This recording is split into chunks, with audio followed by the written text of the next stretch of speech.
Kyle Larson's triumph at Homestead-Miami Speedway wasn't just another win.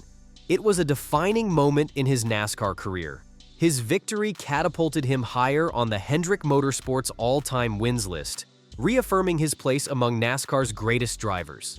Some critics had questioned whether he truly deserved to be included in NASCAR's 75 greatest drivers, but race after race, Larson continues to prove that he belongs among the legends. However, his path to victory was anything but easy, as the race was packed with intense battles, high-stakes strategy, and a bit of controversy that left some drivers fuming. With this latest win, Larson now boasts 24 victories with Hendrick Motorsports and a total of 30 Cup Series wins. Only Jimmy Johnson and Jeff Gordon have claimed more checkered flags for Rick Hendrick. While Larson was widely expected to be a top contender heading into Homestead, he wasn't the dominant force all day. Ryan Blaney led the most laps, while Bubba Wallace was a close second in laps led. But as all great drivers know, it's not about how many laps you lead, it's about leading the last one. The Hendrick Motorsports battle for the win came down to Larson and Alex Bowman. Both drivers put on a masterclass in speed and strategy, showcasing just how powerful Hendrick cars are on high-speed tracks. The way they hugged the outside wall, scraping against it lap after lap, was proof of their skill and determination.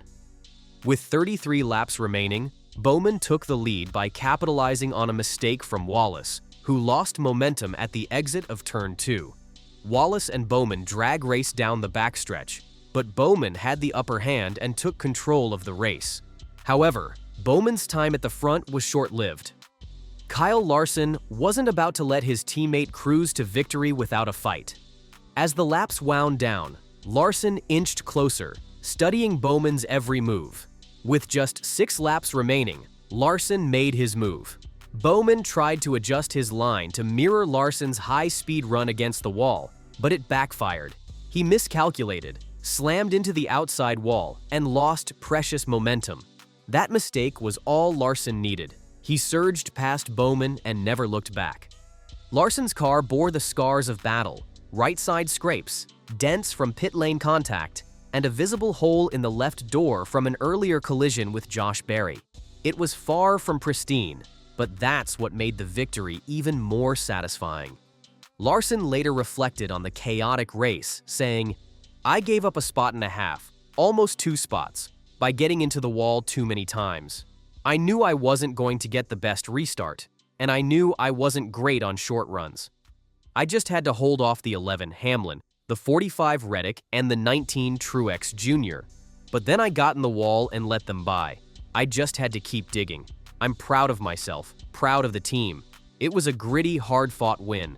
Between damage on pit road, bad restarts, and everything else, this is one of the coolest wins of my Cup career. The heartbreak I've had here before just makes it feel even better." The race was relatively clean, with only 2 cautions for incidents. The first caution came when Christopher Bell spun, and the second when Ryan Blaney's engine blew up after leading the most laps. Bowman ultimately finished second, 1.2 seconds behind Larson, while Wallace secured 3rd place, earning an additional bonus point for running the fastest lap. For Bowman, the runner-up finish was a bittersweet moment. He started the race from the pole position and was determined to replicate what Tyler Reddick had done the previous year, win from the front row. He led 43 laps and was consistently a top contender throughout the day. After the race, he admitted that he cost himself the win. "I guess I choked that one away. I saw the 5, Larson, coming, so I started moving around a bit. I hit the wall hard with the right front and bent something, which cost me a lot of right front feel. Then I pulled off the wall too far and ended up hitting it again pretty badly. I hate it for this number." 48 Alley team. They deserved better than that. We were strong all day, and that last run was the best we'd been. Congrats to Kyle, but we're going to try and get another one next week. Bowman's 2nd place finish was his best since winning the Chicago Street Course last season, and it marked his first ever top 5 finish at Homestead. His performance propelled him to 3rd place in the championship standings, behind his Hendrick teammates Larson and William Byron, who now leads the points. Meanwhile, Bubba Wallace had his best race of the 2025 season. Finishing third was a much-needed confidence boost for Wallace, who had been struggling with poor finishes in the previous races. His number 23 Toyota was fast all day, leading 56 laps, the second most behind Blaney's 124. After the race, Wallace expressed optimism about his performance. "We showed up here in Miami with speed, and that's the first thing you need. As a driver, you just want to be competitive, and we were. Early on, I thought we had the same balance issues as the last 2 years, and I was worried we'd just be average again. But our pit crew has been phenomenal. We've worked so hard as a team over the past 5 years to get to this level. We're still not where we want to be, but we're competitive. That's all I can ask for. We'll keep building on this." Wallace's race was nearly flawless, but a crucial mistake cost him a shot at the win. On lap 235, Bowman overtook him for the lead, and Wallace never regained the top spot. Reflecting on his race, Wallace said, "I don't think I burned my stuff up too early, but I need to go back and study what happened. Obviously, I hit the fence, which allowed the 48th Bowman to catch me, but overall, I'm proud of my team. We've had a rough season so far, and we've been getting kicked in the teeth in the final stages of every race.